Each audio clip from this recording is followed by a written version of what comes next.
ఢిల్లీలో వైఎస్ జగన్ చేస్తున్న ధర్నాపై మండిపడుతున్నారట నారా భువనేశ్వరి. జగన్మోహన్ రెడ్డి అసెంబ్లీ సమావేశాల్ని సజావుగా సాగనివ్వకుండా చేయడం చాలా అనైతికమని, జగన్మోహన్ రెడ్డికి అసలు నిజంగా లైవ్లో మాట్లాడడం అంటే ఏమిటో కూడా తెలియదని, అసలు పరిపాలన అంటే ఏమిటనేది చంద్రబాబు నాయుడు గారిని చూసి తెలుసుకోవాలని చెప్తున్నారు. సో చంద్రబాబు శ్వేతపత్రాలకి సంబంధించిన ఈ విషయంపై ఆయన కౌంటర్లేసి మాట్లాడడం చూస్తుంటే అసలు వాటి గురించి ఏవైనా తెలుసా తెలీదా అంటూ ఆయన చెప్తున్నారు. శ్వేతపత్రాలు కాదు, రోత పత్రాలంటూ జగన్ది మాత్రం ఫ్యాక్ట్ పత్రం అంటూ ఆయన చేస్తున్న ఈ విషయాలపై అయితే నారా భువనేశ్వరి మండిపడ్డారు.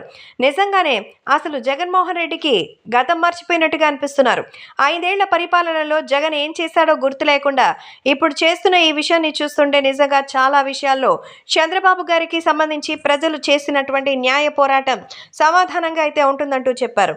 కాబట్టి ఈ సంచలన లేఖలు రాసి రాష్ట్రపతి పాలన రావాలని చెప్పడం, ఢిల్లీకి వెళ్ళి ఇక్కడ ఏపీలో హత్యాకాండలు జరుగుతున్నాయని 50 రోజులు కూడా అధికారంలోకి వచ్చి అవ్వలేదు, అప్పుడే రాష్ట్రపతి పాలన కావాలంటున్నారంటే 5 ఏళ్లలో ఎన్ని దారుణాలు మీ పార్టీ చేసిందో అంతా మర్చిపోయారా?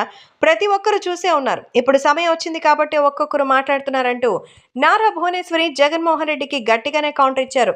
మరి ఈ విషయంపై ఆయన ఎలా స్పందిస్తారో చూడాలి. ఎందుకంటే వైఎస్ జగన్మోహన్ రెడ్డి రాష్ట్రానికి ఉన్నటువంటి అప్పుల చిట్టాలని మరింతగా పెంచి ఆస్తులు కూడబెట్టుకున్నాడు తప్ప ఇంతవరకు తెలుగు రాష్ట్ర ప్రజలకి ఏ రకంగానూ సమాధానాలు ఇవ్వలేని పరిస్థితిలో ఉన్నారంటూ మన నారా భువనేశ్వరి ఎద్దేవా చేశారు.